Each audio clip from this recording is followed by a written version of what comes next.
What's going on, everybody? Welcome to another weekly Art of War video. This time we're doing our tournament report series, and we're doing Warzone Atlanta. Warzone Atlanta is a special tournament in my heart because I've been going for years and years and years, and this is actually the first year I missed it, and I'm heartbroken over it. It's always such a fun event. They really focus on the community and the hobby and bring everyone together. It's in Atlanta.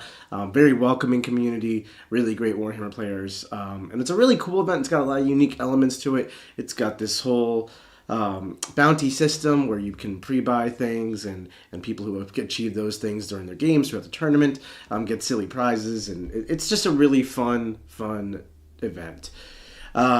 So additionally, I actually have a necklace of skulls for the Skull Hunter Award, which is a really cool thing from that event. So basically the way that works is there's this giant, literally a chain of skulls. It's really cool, very ornate, and it gets passed from person to person to person throughout the tournament. Basically, as the person who has it, the next time I go to Warzone Atlanta, I have to return it. Would have been this year. Hopefully it's next. And then I bring it back, and I play my games of Warhammer. And if I kill one of their characters in my game, or if someone kills my character in our game, I pass the skulls to them, and if I kill the character back, I get the Headhunter trophy back.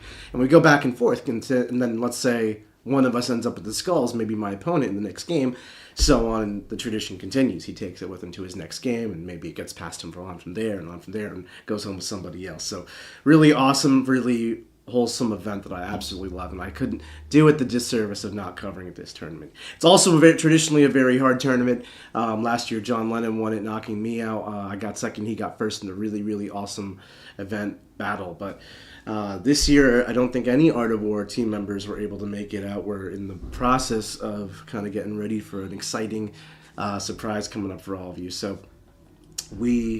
more on that to come, but we're just going to get right on into it. I have no idea what really happened in this tournament. We're using Best Coast Pairings here.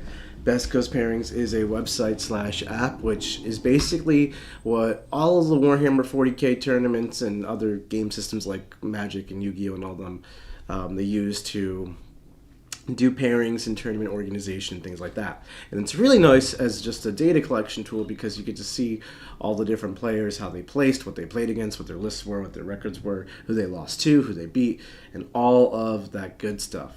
So let's get right on to it. Surprise, surprise, 7-0 finish clean. Z Martin with Aeldari. Now, I'll be real with you. As much as we talk mad smack about Aeldari, and we, much like every other person on the planet, knows how good Aeldari is, they haven't really been showing up to dominate as much as you'd expect.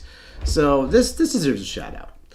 What's he got? He's got an Autarch. He's got a Farseer Skyrunner. He's got Fugan. He's got Karandras Uncle K. We love Uncle K. We've got a Solitaire. 10 Storm Guardians. That's not something you typically see ever. 1, 2, 3 Falcons. A unit of fire. 3 units of Fire Dragons. These guys slam. 2 units of 5 Rangers, 5 Scorpions, 5 more Scorpions with Uncle K, I'm sure. 3 D cannons solo. Man, imagine if they never got nerfed. 5 Swooping Hawks. This is different. I'll definitely admit that it's different. Here's another fun fact about the Warzone Atlanta meta. It's just different. The things that work there are very out of mainstream from what I found. So we'll see how everything goes here. Really, really unique Eldar list. There's no Night Spinners, there's no Incarnators, no Avatars. Someone who just went to Worlds. I was the only Eldar build in attendance. So this is a fresh build here. Fire Dragons deep striking in from Falcons is pretty much all I can see, and that's a great meta call right now because they can just dominate things like Chosen Rhinos. It's a really nice slam with that. You got Fugan, tons of anti-tank. Karandras and Scorpions is pretty cool tech. Z Martin, congratulations. Then we've got David Purcell with Astra Militarum going 6-1. Now here's another cool thing about the tournament before we actually get into David's record. Is you'll notice it's a 7-game tournament, but as we scroll down, a variety of players only have 5 games. And the reason they only have 5 games, well, some players, or they have 2 zeros. See, 2 zeros in their first 2 games. That's what I'm really showing off here. The reason they only have 5 actual scores is because they do their extra day on the first day. So for the majority of tournament players, if you're there to try to have fun and see friends and just have a good weekend, show up Saturday, Sunday, play a 5-round GT. If you're there for winning the championship prize, show up on Friday also and playing the 7-rounder. I think it's a really cool format. So anyway, David with Astra Militarum going 6-1, making it out of the champions pod into the open field, eventually losing to Z Martin, our overall winner, or our first place winner, in round 5.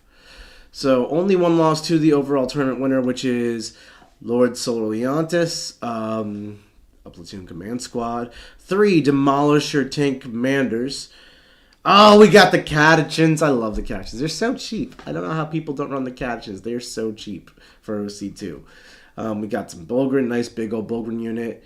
Chimeras for those Catechins. Got a Basilisk, Leman Russ Executioner, and a Manticore. So weird amount of indirect. 1 Basilisk, 1 Manticore feels very inconsistent and weird to me, but, you know, it's obviously doing well.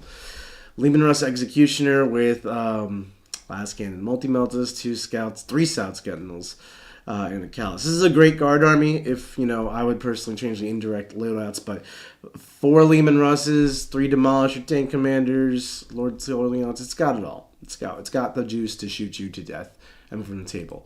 Last year when I went to Warzone Atlanta, it was player-placed terrain. They are notorious for doing their own thing with the terrain. I don't know what format they use this year. But typically, direct line-of-sight shooting armies do get better, especially more mobile direct line-of-sight shooting armies like that Astra Militarum list in those formats. And Z Martin with 15 Fire Dragons and Fugan brought a pretty great counter to fight some Astra Militarum. So this could be like its own meta formulating over here, which is interesting. Chris Daly with Astra Militarum, because that's another thing, right? We see Astra Militarum twice at the top, and not that Astra Militarum are a weak faction. You don't consider them a top 2 out of 3 podium spots type of factions. So I noticed this was a trend in Texas where they had large line of sight open fields for their tables layouts. Not to say they didn't have terrain, they just had like a small number of ruins that were very large, which leads to huge sections of the table which are blocked and huge sections of the table which are open. And in those formats, Guard do seem to be doing better. And player place terrain often creates similar layouts, as some sections of the board end up neglected and some end up saturated. So we've got Gaunt's Ghosts, we've got Lord Sololiantis, we've got another platoon command squad, another tank commander with Demolisher battle cannon, some multi-meltas,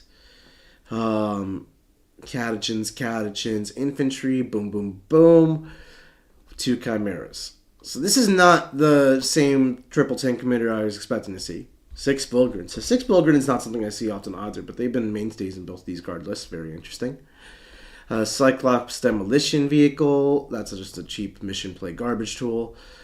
Here it is. Instead of tank commanders, we've got Leman Russ Demolisher, Leman Russ Eradicator. I don't think I've ever seen an Eradicator hit the table with a Nova Cannon. That's a cool name. 2 Rogaldorns. Who needs 3 tank commanders when you got 2 Rogaldorns? What was that I was just saying about direct line of sight shooting being popular in these open field formats? Amazing. 2 Scout Sentinels. Alright, so second place and third place brought guard tanks that shoot you very hard and are very tough to get into a prolonged firefight with. And the terrain enables a prolonged firefight. And then Z Martin, my man over here, showing up in first place with 15 Fire Dragons and 3 Falcons and Fugan. It's as though he like either is one with the Atlanta meta or he is a lucky man. Because I'm thinking about this 15 Fire Dragon list. I'm like, what does it do to maximum accursed cultists? Or like an orc army that runs straight at you? I don't know. Maybe he played these things. We'll find out. So that's our top 3. We got Daniel Hester's strong Atlanta player here playing with Aeldari. And going 5-1-1. And his list, let's see what he's got. He's got an Autarch Wayleaper with the Phoenix Gem, Fugan, Illic. I love Illic. Solitaire and Incarn, much more mainstream here. 1 Fire Dragon Falcon. This is some Atlanta tech. Now, Quinn's tried the Fire Dragon Falcon at me. I think it's very good. I've also played against Fire Dragons on foot that just run straight at me, and that was actually incredibly effective. So, I'm not anti-Fire Dragon. This is good stuff. I just think it's so fascinating that there's such a dominance of Fire Dragons in this meta. 1, 2, 3 Night Spinners. There it is, folks. There it is. We all know it. We all love it. Did I say that? I didn't say that. 5 Rangers. 1, 2, 3 Void Weavers. All right, we can't be Atlanta without being spicy meatballs. We got 3 Void Weavers in here. Hey, if it works, it works. Eldar's Eldar, you know. So we've got Naman Allen with Tau. Sorry if I did not pronounce that correctly. We've got Goal Survive is the name. I like this. I think I'm going to see a lot of Breachers in this one based on the title. We'll see. Commander Farsight, Commander Shadowsun, 3 Christ Suits, Ghost Kill. Oh, that makes so much more sense. Triple Ghost Kill. That's called durability. Lone Ops and Tough to Kill. Jeez, bis. Crude Hounds, Piranha, Remora Stealth Drones, Riptide, 1 Skyray, 2 Skyray, 3 Skyrays. This is a different list that I'm used to seeing with Tau. I'm used to seeing a lot of... everyone knows about Crisis Suit Spam, but then the latest and greatest variations that I've seen Tau players run are Devilfish Breachers. But this is Ghost Skills and Skyrays, and I'm about it. Tuned to Stealth Suits, tuned to Tetras. This is a really cool army. I quite like it. I think again we're going to struggle a little bit into hordes, but there's no hordes at this. This is all tanks all day. Probably because it's open killing fields and hordes will just die to the tanks. This all makes sense. Math checks out, as they say. Thomas Bird, my man from Pro Tabletop. We love Thomas. Thomas is one of the nicest people in 40K. All right, so Honor Thy Gladius. He's such a tryhard with this Honor Thy Gladius stuff. He's a very, very awesome, fun dude. This is just me talking smack. Apothecary Biologist with the Fire Discipline. A Captain with the Honor Vehement. A Lieutenant with a Combi Weapon. Marnie's Calgar. And Uriel Ventress. Thomas has always been a diehard Ultramarine player. Doesn't matter if they're good, bad, or sideways. He's literally always playing Ultramarines. Even when he plays other factions, he sucks at them. I don't know. This man can only play Ultramarines. And when he does it in his own very unique way, his Thomas way. And I love playing Thomas. It's the funnest thing in the world because he does it in a really cool way. He's always got some cool combo no one ever takes, no one's ever heard of, but he gets you with it. It's good. Not in the rude... way. No, Thomas is a very above the board sporting player. I mean, in the damn Thomas, you cooking kind of way. So I'm very curious what kind of spicy meatballs he's cooked up with his now very toolboxy Space Marine Codex, and pretty good tools if I might add. He finished with 5 wins, 2 losses, pretty good score. Apothecary, Captain, Lieutenant, Marnie's Calgar, Uriel Ventress, Assault Intercessor Squad, 6 Aggressors, Company Heroes, Eradicators, Lancer, Big Inceptors, Small Inceptors, Small Inceptors, and then Cursor Squad, a Redeemer, a Scout Squad. This list is really good. 12 Inceptors is a great number of Inceptors. And then he's got a Redeemer, which houses Aggressors. That's like a tournament staple for Space Marines these days. He's got Uriel Ventress, he's got Calgar, he's got Space Marine stuff going on. He's got the companies. This is a really good Space Marine army. A Lancer, these Incursors could probably stand to be some infiltrators, but overall this is a great list. So we got Patrick Cunningham in the chat over here. He's modified GW turn layouts, a lot of building, not very many firing lanes, all first 4 blocks. Well, that is very interesting. That's very interesting. I assumed it was kind of player-placed scenario, given what was doing so well. Typically, Guard doesn't do super excitingly well in the GW tournament layouts. I wonder how it was modified. But nonetheless, Seth Piper with Black Templars. Seth has got a giant quote to start off his list. These Space Marine players. We got a Captain, a Castellan, Grimaldus, Helbrecht, and the Emperor's Champion. We got characters. They smack. Primaris Crusaders, Inceptors, just a 3-pack. 5 Infiltrators, Big Sword Brethren, 5 Sword Brethren, 2 Redemptors, a Repulsor, and a Calidus. More like a balanced Black Templar army. Nothing too exciting in terms of uniqueness there.